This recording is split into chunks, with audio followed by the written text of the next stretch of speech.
So what are we expected to see with Dan Hooker? I mean, he poses a lot of threats in different areas. He's well-rounded. What do you see as, I guess, strategically what you're working on without giving anything away? And then how do you see the fight going from your standpoint? Well, I mean, Islam's so good. Islam can stand with him and do well there, and if potentially not even beating him, he could potentially do that. But what's the point? He can't hang with us on the ground. Yeah. So why are we going to do something he can't do? Right. Why are we going to do something he can do? He could stand with us. He can potentially beat us. Why are we going to stand? There's no secret what we're going to do, and there's no secret what they're going to do. Why would they want to take us down to see how to prove their ground? Go ahead. Even if you did take him down, what's going to happen is you're going to get reversed right away, and it just doesn't work. So, he's going to try to stop the takedown, try to catch us coming in with maybe a hook, knee up the middle, or anything. I mean, the guy's a warrior. He's a true warrior, and he's a true fighter. And taking the fight on short notice, the guy talks what he does. He says, "I'll fight anybody," blah blah blah. And look, he's doing it. Yeah. So hats to him. How can you not respect him?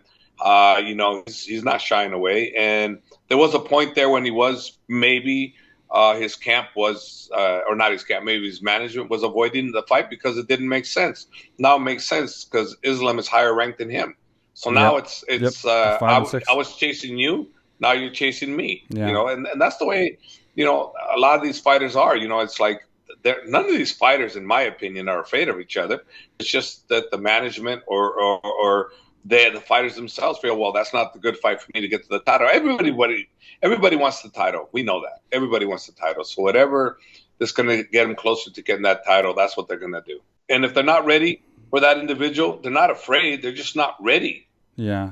And Dan Hooker, from what I hear, and he's actually done it. I'll fight anybody, anytime, and he's doing it. And he's taking the most dangerous touted guy that's out there right now, which is Islam. Everybody's talking about Islam going to be the champ. And look, he stepped up to the plate, no problem. So the man says something and he does it. Got to respect that.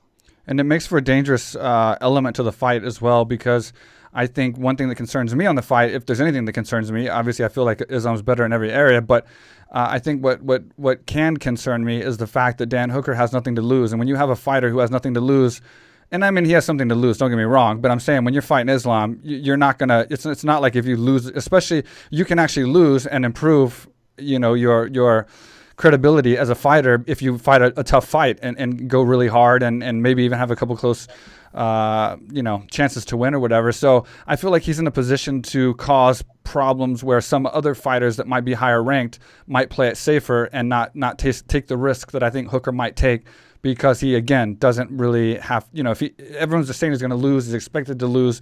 So that's kind of a weapon he's using, I think, probably on his side. What do you think? I agree. I don't think he's going to be cautious. I think he's going for it, and I don't think he's afraid to go to the ground. I think he feels if he goes to the ground, he's going to get back up and then do his damage again, like he's planning on. Yeah. I don't think he's thinking he's going to keep his stand up. I think he's going to think he's going to go down, he's going to go up, he's going to go down, he's going to go up, because he's not the hardest guy to take down. He's got a decent takedown defense. He doesn't have a great takedown defense. So I believe he believes that what do I got to lose? Just go out there and go to win. And I believe that's what he's going to do. I don't think he's going to shy away from anything. I agree with you. He's coming.